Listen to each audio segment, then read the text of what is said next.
Hi everyone and welcome back. Today we have Elizabeth who is going to be joining us. So Elizabeth, why don't you introduce yourself? My name is Elizabeth LaPorte and I'm the senior luthier here at Tarisio, which is where we are today.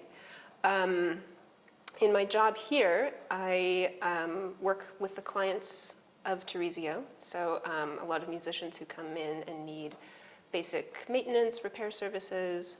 I manage some of the instruments that go into our auctions. Most people know us for our auctions. But then I also spend a lot of time in the other part of the business preparing some of the really high-end instruments that we have for sale. We also have a very robust private sale component to Tarisio, so I spend a lot of time evaluating these very nice instruments that come in, figuring out the kind of work that needs to be done, completing the work, and then helping to offer them for sale. Wow, that's quite a job description. You're doing everything here, it sounds like. Yeah, I do a lot. But then I also have time to make instruments as well. I am a trained violin maker. I've been working in repair and restoration shops for the 10 years since I left violin making school. But I'm also very much still interested in making instruments and am able to find time to do that as well. Right. So how did you end up getting into this sort of work? How did you end up being in violin making? Yeah, I didn't really know much about violin making actually before I looked into it. I was finishing my undergrad. I have a degree in sociology and a minor in music. Pretty unrelated, I guess kind of unrelated, to violin making. And I was kind of just more curious about the field. Decided to look into it a little bit more. Was trying to figure out what to do with myself after I finished college. And visited a couple violin making schools and was just like completely charmed. I was drawn to the idea of working with my hands, of having a kind of tangible product in front of me that I could see the effects of my work on at the end of every day. I am a violinist, so I came to violin making from the player's side. Okay. So I knew like what I could get out of an instrument, but I didn't really know anything about what went into it. Didn't know much about how they were maintained or restored, or even really how they worked. So I was very excited to learn about all of that. I did and I do continue to see the violin as an object that allows for many different branches of study. There's acoustics, there's history, there's cultural studies, there's chemistry when you kind of get into reading and learning and experimenting with varnish. There's just so much going on in a single object that there's always something to be interested in, always more to learn about it. I feel like when I went to conservatory, and I know definitely all my string friends, we don't learn anything really about about the instrument that we're playing on. And I know this is the same for piano too, but every time I bring my violin into the shop, I feel like I'm learning something, just little tricks or things that I should be watching out for. And I feel like a lot of us, when we're just playing our instruments, we are pretending to be much more knowledgeable than we actually are, and are very humbled every time we step foot in a shop. So it's great that you took that and really ran with it. It's amazing. Did you ever do woodworking before? I hadn't done any woodworking at all before I started school. Wow. No, I was completely new to it. I remember when I ordered my first plane, which I can pull out here. This was the first tool that I ever bought, and when I pulled it out of the box, I was completely mesmerized and didn't really know anything about it. And then once I started school, of course, was kind of taught how to work with it, taught how to maintain the tool. And I can imagine being really intimidated by, I would be intimidated by the tools, I think. Every one of these things looks so brilliant, held up there, they each have their specific purpose, and I don't know any of it. Oh, so. yeah.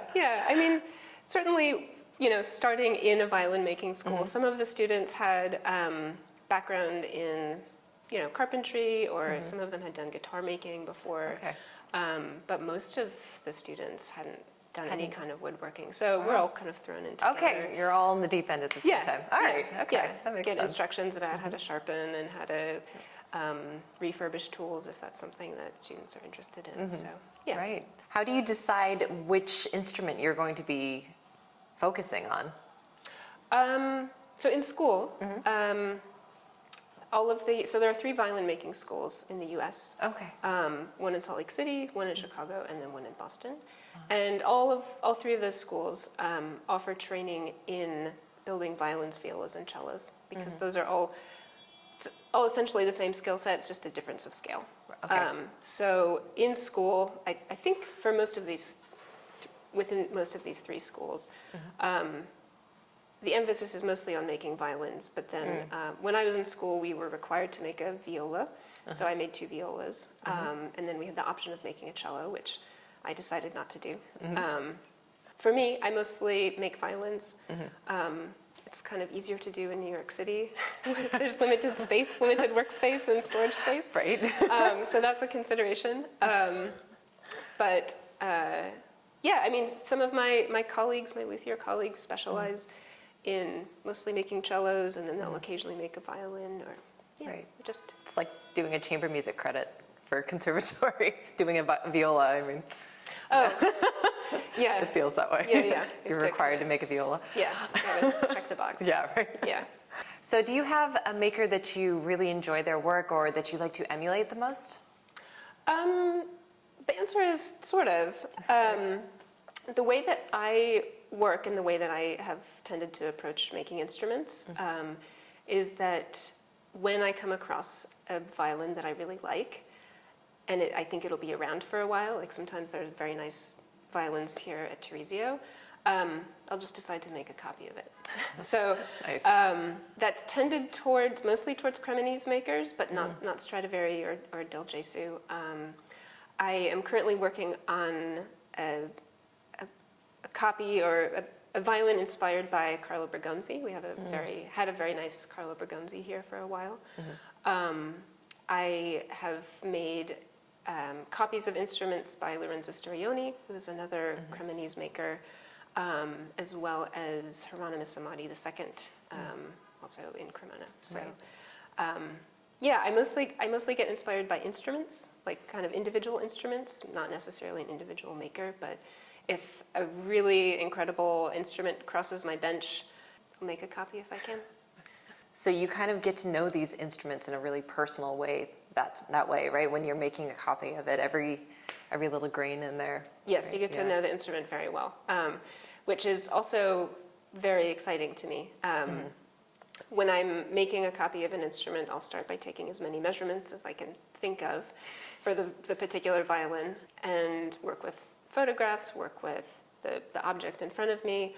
But certainly in things like arching, by the time you get to carving the arch and then being able to reference the original right next to you, I see so many more things in the violin since I'm trying to make a rendition of it than I might necessarily see in it if I was just kind of looking at it and studying it a little bit. So, Right.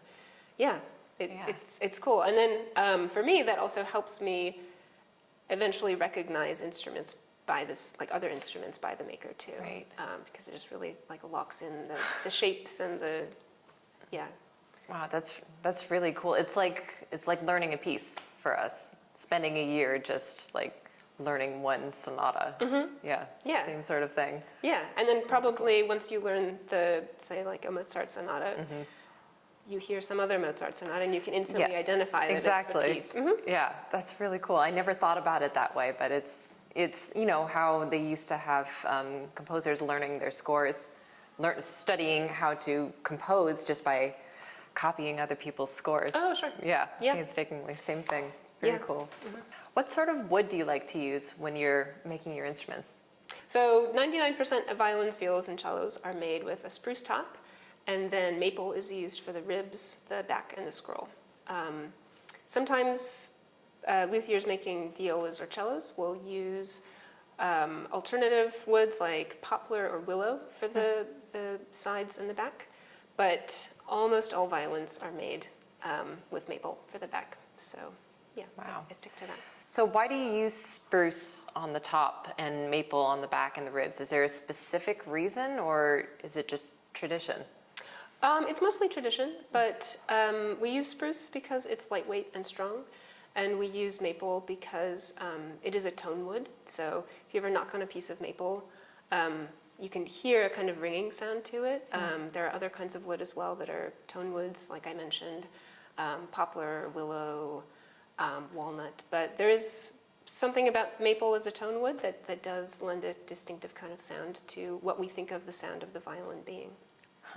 Wow, I always, you read in all of these, forums and everything that they've got online, they just say maple. They never really explain why, but I never thought of it just having its own innate quality just in the town and just in the tone and just knocking on the wood like that. That's really interesting. Let me ask you, actually, it occurred to me, what is the difference, is there any difference in having a one-piece back or a two-piece back? Is there any significance to that, or is it just preference? I would say it's mostly aesthetic. When you have a one-piece back, you can see the flame of the maple, which is that kind of like ripply, shimmery feature that you see if you ever kind of roll an instrument back and forth. You can see the flame crossing all the way from one side to the other. If you're lucky enough to find a tree that you can cut a full length of a back out of, a full width of a back out of, then you can make a one-piece back. Don't see one-piece backs on cellos that often because it's very, very difficult to find a piece of maple that's going to be wide enough for a single piece of maple. It's going to be wide enough for a cello. But structurally, there's not that much difference.